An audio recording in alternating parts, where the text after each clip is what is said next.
በስመ አብ ወወልድ ወመንፈስ ቅዱስ አሐዱ አምላክ። ግንቦት 6 በዚች ቀን ከግብጽ ደቡብ ዳፍራ ከሚባል ሀገር የከበረ አባ ይስሐቅ ምስክር ሆኖ አረፈ። ለዚህም ቅዱስ በሌሊት ራእይ የእግዚአብሔር መልአክ ተገልጾለት የሰማዕትነትን አክሊል ትቀበል ዘንድ ጣዋ ወደሚባል ሀገር ሂድ አለው። ከዚያም በነጋ ጊዜ ከመሄዱ በፊት አባትና እናቱን ሊሰናበታቸው ተነሳ። ሁለተኛም የእግዚአብሔር መልአክ መጥቶ ከአገሩ እስካወጣውና ሀገረ ጣዋ እስካደረሰው ድረስ እነርሱ በላዩ እያለቀሱ አልለቀቁትም። በደረሰም ጊዜ መኮንኑን በዚያ ከወሸባ ቤት አገኘው። ከዚያም በወጣ ጊዜ በክብር ባለቤት በጌታዬ ኢየሱስ ክርስቶስ የማምን እኔ ክርስቲያን ነኝ ብሎ በመኮንኑ ፊት በግልጽ ጮኸ። ከኒቅዩስ አገርም እስኪመለስ ቅዱሱን ወስዶ እንዲጠብቀው ከወታደሮች አንዱን አዘዘው። ከዚያ ወታደርም ጋር ቅዱስ ይስሐቅ አልፎ ሲሄድ በመንገድ ዳር የተቀመጠ አንድ ዕውር የእግዚአብሔር ቅዱስ ሆይ ይቅር በለኝ፣ ዓይኖቼንም አድንልኝ ብሎ ለመነው። አባ ይስሐቅም የክብር ባለቤት ጌታችን ኢየሱስ ክርስቶስን ስለዚያ ዕውር ለመነው። ያን ጊዜም ዓይኖቹ ተገለጡ። ይህንንም ድንቅ ተአምር ወታደሩ አይቶ የክብር ባለቤት በሆነ በጌታችን ኢየሱስ ክርስቶስ አምኖ የክርስቲያን ወገን ሆነ። መኮንኑም በተመለሰ ጊዜ ያ ወታደር በመኮንኑ ፊት የክብር ባለቤት ሆነ በጌታችን ኢየሱስ በመታመን ሰማዕት ሆኖ አክሊል ተቀበለ። ከዚህም በኋላ መኮንኑ ቅዱስ ይስሐቅን ጽኑ ስቃይን አሰቃይቶ ወደ አገረ ብህንሳ ሰደደው።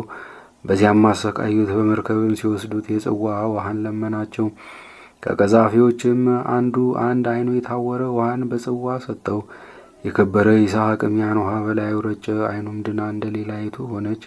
ጽኑ ስቃይን የሚያሰቃዩት የብህንሳ አገር ሰዎችም ይህን ድንቅ ስራ ባዩ ጊዜ ወደ መኮንኑ ወሰዱትና ብትገድለውም ብትሆም አንተ ታውቃለህ አሉት። መኮንኑ ራሱን በሰይፍ እንዲቆርጡ ወዲያውኑ አዘዘ።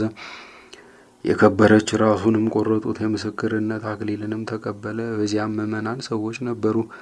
የአባ ይስሐቅንም ስጋ በሰረገላ ጭነው በበሮች እያሳቡ ዳፍራ ወደ ተባለ አገሩ አደረሱት።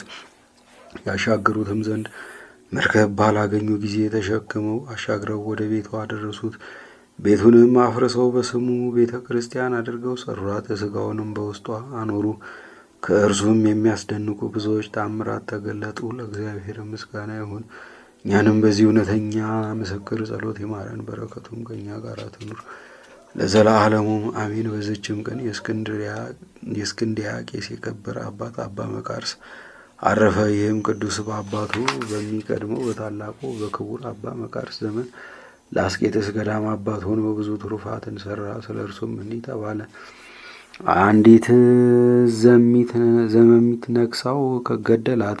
ከዚህም በኋላ ተጸጽቶ ነፍሱን ገሰጻት። ስለ ዘመሚቷም ሞት በበረሃ ወደ አለ ወንዝ ወርዶ ስጋውንም ለዘመሚት ገልጦ እንደ ዝልጉስ እስኪሆን በዚያ 6 ወር ኖረ።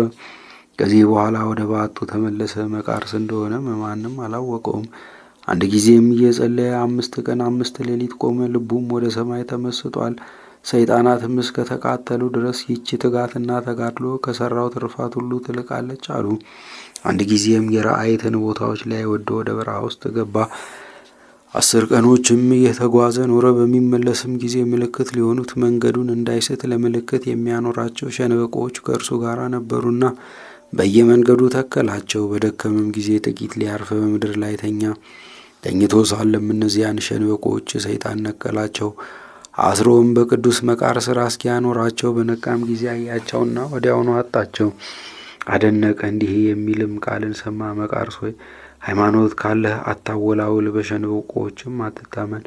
የእስራኤልን ልጆች በበረሃ ሲመራቸው የነበረ የብርሃን ምሰሶ እርሱ እንደሚመራ እመን እንጂ አትጠራጠር። ወዲያውኑ የብርሃን ምሰሶ አይቶ ተመለሰ። ከዚህም በኋላ በጎዳና ሳለ ተጠማ። እግዚአብሔርም ከበረሃ ላሞች አንዲቷን ልኮለት ወተቷን ጠጥቶ ረካ። ወደ በዓቱም ተመለሰ። በአንዲት ቀንም ጅብ ወደ እርሱ መጥታ ልብሱን ይዛ ትስብ ጀመረ። እርሱም እስከ ዋሻዋ ተከተላት። 3 ልጆቿንም አወጣችለት። ባያቸውን ጊዜ ዕውሮች ሆነው አገኛቸው። ከልቡናዋም ሐሳብ የተነሳ ያችን ጅብ አደነቃት። ግልገሎቿንም ይዞ በዓይኖቻቸው ውስጥ ምራቁን ተፋ። አዳኝ በሆነ መስቀል ምልክትም አማተበባቸው። ያን ጊዜ ድነው ከእናታቸው ኋላ ሮጡ፣ ጡቷንም ጠቡ። ከዚህ በኋላም ወደ በዓቱ ተመለሰ። እርሷም የበግ አጎዛ አመጣችለት። እርሱም ተቀብሎ በላዩ እየተኛ እስከሚያርፍበት ጊዜ በእርሱ ዘንድ አኖረው። በአንዲት ጊዜም ደግሞ ልብሱን ለውጦ በሕዝባዊ አምሳል ሆኖ ወደ አባ ጳኩሚስ ገዳም ሄደ። በታላቁም ጾም ሳይበላ ሳይጠጣ 40 መዓልት 40 ሌሊት ቆመ። የሚሰራውንም እንደ ቆመ የታጣ ነበር እንጂ አይቀመጥም። መነኮሳቱም አባ ጳኩሚስን ይህ ሰው ከእኛ ዘንድ አውጣው፣ ይህን ሰው ከእኛ ዘንድ አውጣው፣ ሥጋ የለውምና አሉት። አባ ጳኩሚስም ሥራውን ይገልጥልኝ ዘንድ እግዚአብሔርን እስከምለምነው ታገሱኝ አላቸው። በለመነውም ጊዜ የእስክንድርያው መቃርስ እንደሆነ እግዚአብሔር አስረዳው። በዚያን ጊዜም አባ ጳኩሚስና መነኮሳቱ ሁሉ ወደ እርሱ ሄደው እጅ ነሱት። ከእርሱም ቡራኬ ተቀብለው ደስ ተሰኙበት።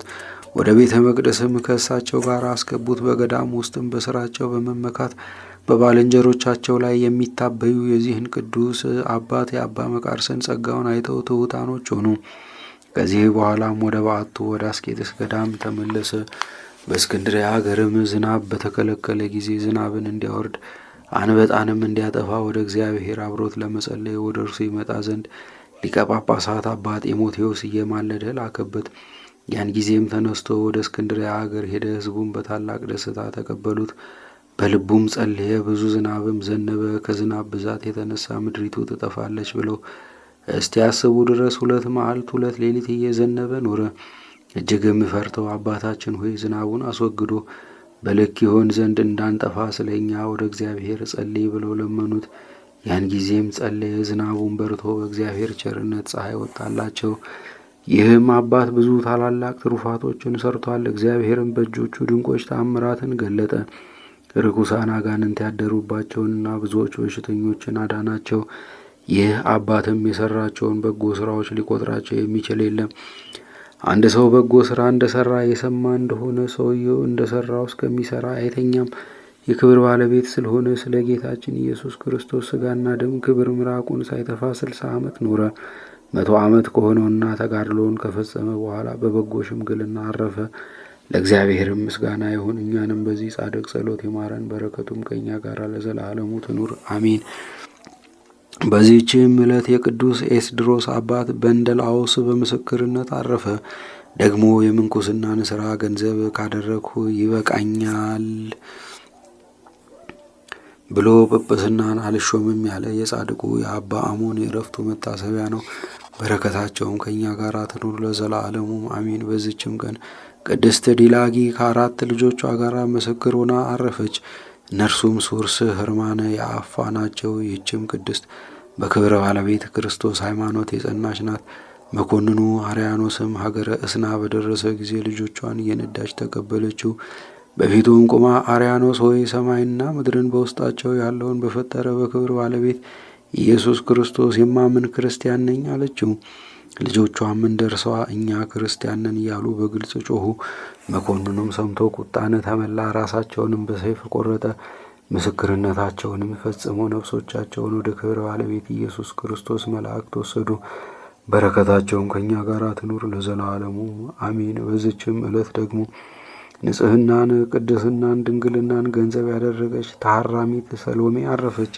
ይህችም ቅድስት ወረብ ከሚባል አገር ናት። ወላጆቿም እግዚአብሔርን የሚፈሩ ናቸው። በበጎ አስተዳደግም አሳደጓት። ባደገችም ጊዜ እርሷ ሳትፈቅድ አንድ መኮንን አጭቶ በሰርጋ ገባት። ያን ጊዜም አምላካዊ ኃይል ከልክሎት ወደ እርሷ መቅረብ አልቻለም፣ አባለ ዘሩ ተቀስፏልና። በእንደዚህም እያለች ራሷን ሰውራ በሌሊት ሄደች።